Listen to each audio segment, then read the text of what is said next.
បើសិនជាអាកាសធាតុល្អម្រេចនឹងផ្លែទាំង3ជាការហ្នឹងគឺបានប្រហែលជាង10តោនវាអាចបាន10តោនពី10តោនណាបើអាកាសធាតុវាអត់សូវល្អទេវាទិន្នផលវាចុះតាមហ្នឹងណា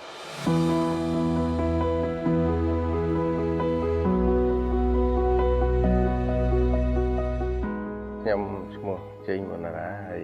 កន្លែងនេះគឺជាព្រំប្រទល់ពងទឹកនឹងបេងកោងបើនៅក្នុងឃុំទន្លង់ស្រុកមួយមុតក៏មុខរបរមានម្រេចមានតារ៉េនហើយជា60ដើមទាំងអាផ្លែទាំងអាទឹកដាំម្រេចនេះខ្ញុំចាប់ផ្ដើមដាំហ្នឹងតាំងពីឆ្នាំ2012ខ្ញុំដាំហ្នឹងមាន3ទីតាំងខាងលើហ្នឹងមាន80អាទីតាំងនេះមហាត់មួយទៀតហ្នឹងគឺមានប្រហែលជា80អាដែរខ្ញុំបាទឈ្មោះភូមិសវត្ថុនជាប្រធានសហគមន៍កសិកម្មម្រេចស្រីរៀងកគីមេម៉ូម្ចាស់ចំការនេះគាត់ជាសមាជិករបស់សហគមន៍បើសិនជាគាត់ត្រូវការបច្ចេកទេសអ្វីត្រូវការអីខ្ញុំនឹងផ្ដល់ជូនទៅដល់សមាជិករបស់ខ្ញុំនិយាយទៅនៅក្នុងតំបន់ហ្នឹងគឺដំណាំគាត់វាមានចម្រុះច្រើនគាត់មានតាំងពីស្វាយចន្ទីកស៊ូតារ៉េនម្រេចរហូតដល់ទៅមានធ្វើដំណាំវិលជុំដូចជាដលងមីប៉ុន្តែនៅក្នុង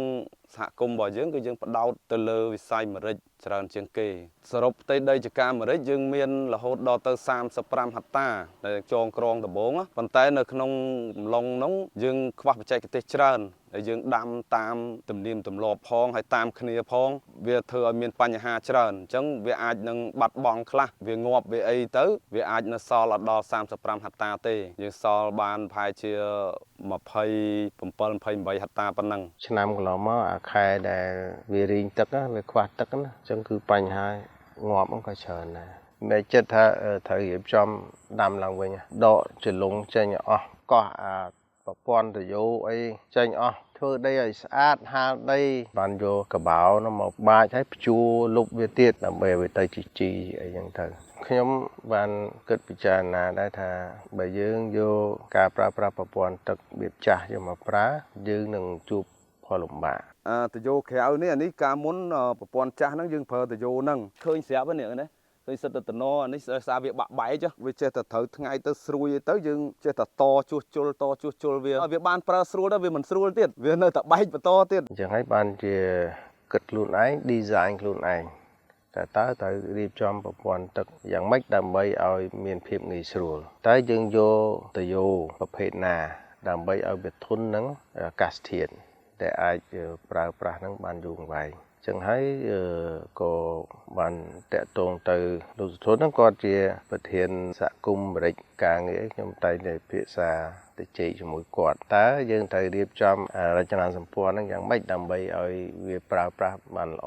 ហើយក៏គាត់បានណែនាំខ្ញុំនេះថាឥឡូវយើងតាក់ទងទៅក្រុមហ៊ុនកែដើម្បីនឹងរៀបចំប្រព័ន្ធទយោនេះចំពោះ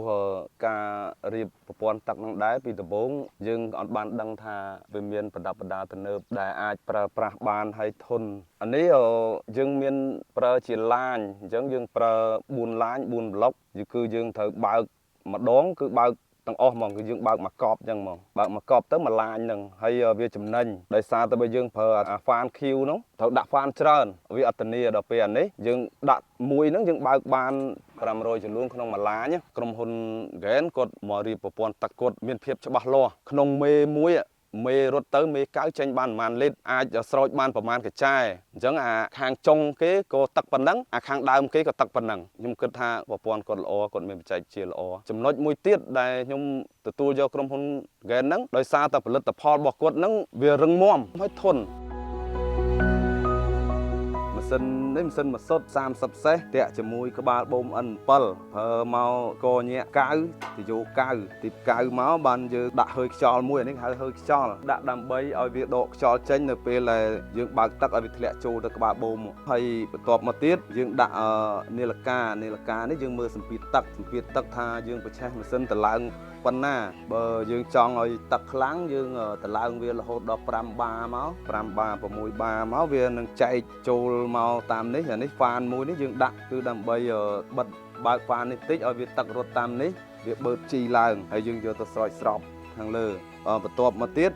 យើងប្រើជាមួយ filter នេះតួនាទីរបស់វាគឺ